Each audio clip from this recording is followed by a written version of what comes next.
অতি দুৰ্ভাগ্যজনক কথা। এটা দেখা গৈছে যে পিৰিপলতো প্ৰাৰ্থীসকলে যি ধৰণে ধন খৰচ কৰিছে এইটো গণতন্ত্ৰৰ পৰিপন্থী, এইটো অলিগাৰ্কি কেৰেক্টাৰ বুলি কয় আৰু ধনিকতান্ত্ৰিক। এইবাৰৰ নিৰ্বাচনত যেহেতু মানে বিশেষকৈ মেম্বাৰসকলৰ ক্ষেত্ৰত কোনো ধৰণৰ ৰাজনৈতিক দলৰ ভিতৰত তেওঁলোক নাছিল আৰু এইটো গণতন্ত্ৰৰ কাৰণে আচলতে পৰিপন্থী।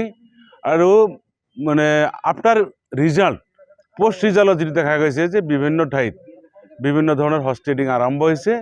মই ভাবোঁ এইটো গণতন্ত্ৰৰ কাৰণে আত্মহত্যা। এজনক মানে সভাপতি বনোৱাৰ কাৰণে 7জনকে মানে প্ৰাৰ্থীক মানে লৈ গৈছে আৰু 7জনক প্ৰায় 1 কোটি টকা তেখেতসকলে 7জনক দিব বুলি মানে কথা দিছে বুলি আমি শুনিছোঁ।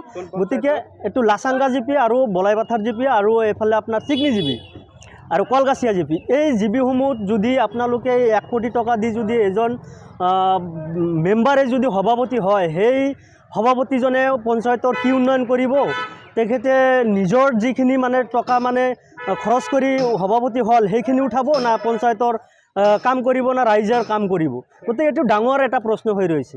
যিটো ছিষ্টেম আৰম্ভ হৈছে দুৰ্নীতি হোৱাটো নিশ্চিত, আৰু এই দুৰ্নীতি যদিও হয় এইটো মই ভাবিম যে বৰ্তমান যি চৰকাৰ আছে চৰকাৰৰ কাৰণে এই দুৰ্নীতিসমূহ হ'ব। এই বিলিও যেতিয়া সভাপতি নিৰ্বাচন হ'ব সদস্যৰ দ্বাৰা, কলগাছিয়াৰ আমি শুভ বুদ্ধিসম্পন্ন নাগৰিক হিচাপে, আমি সচেতন নাগৰিক হিচাপে গভীৰভাৱে উদ্বেগ প্ৰকাশ কৰিছোঁ যে কলগাছিয়াতো সেই একে দুৰ্ভাগ্যজনক ঘটনা এটা ঘটি আছে।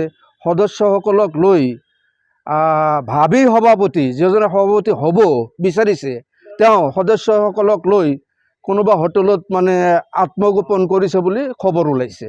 এইটো নিশ্চিতভাৱে এটা দুৰ্ভাগ্যজনক, গণতন্ত্ৰৰ বাবে এটা দুৰ্ভাগ্যজনক কথা।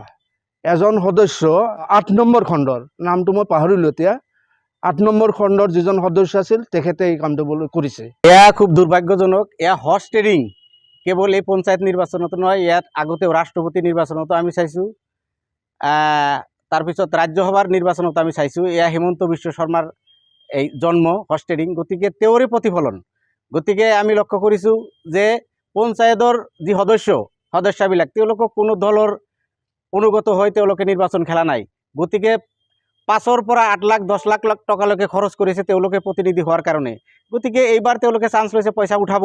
গতিকে সেই হিচাপে আমি কলগাছিয়াতো লক্ষ্য কৰিছোঁ, লাচাংগাতো লক্ষ্য কৰিছোঁ, তেওঁলোকে সদস্যক লৈ আত্মগোপন কৰি আছে। কোথাত আমি জনামতে তেওঁলোকে বিভিন্ন হোটেলত যায় তেওঁলোকে আত্মগোপন কৰি আছে। ইতিমধ্যে 3ৰ পৰা 6 লাখ টকালৈকে তেওঁলোকে লেনদেন হোৱা বুলি আমি মুখে মুখে শুনা পাইছোঁ। গতিকে এয়া গণতন্ত্ৰৰ কাৰণে খুব দুৰ্ভাগ্য, আৰু তেওঁলোকে হৰ্চ ট্ৰেডিং কৰি জিকিলেও ৰাইজৰ কাৰণে কোনো কাম নহয়।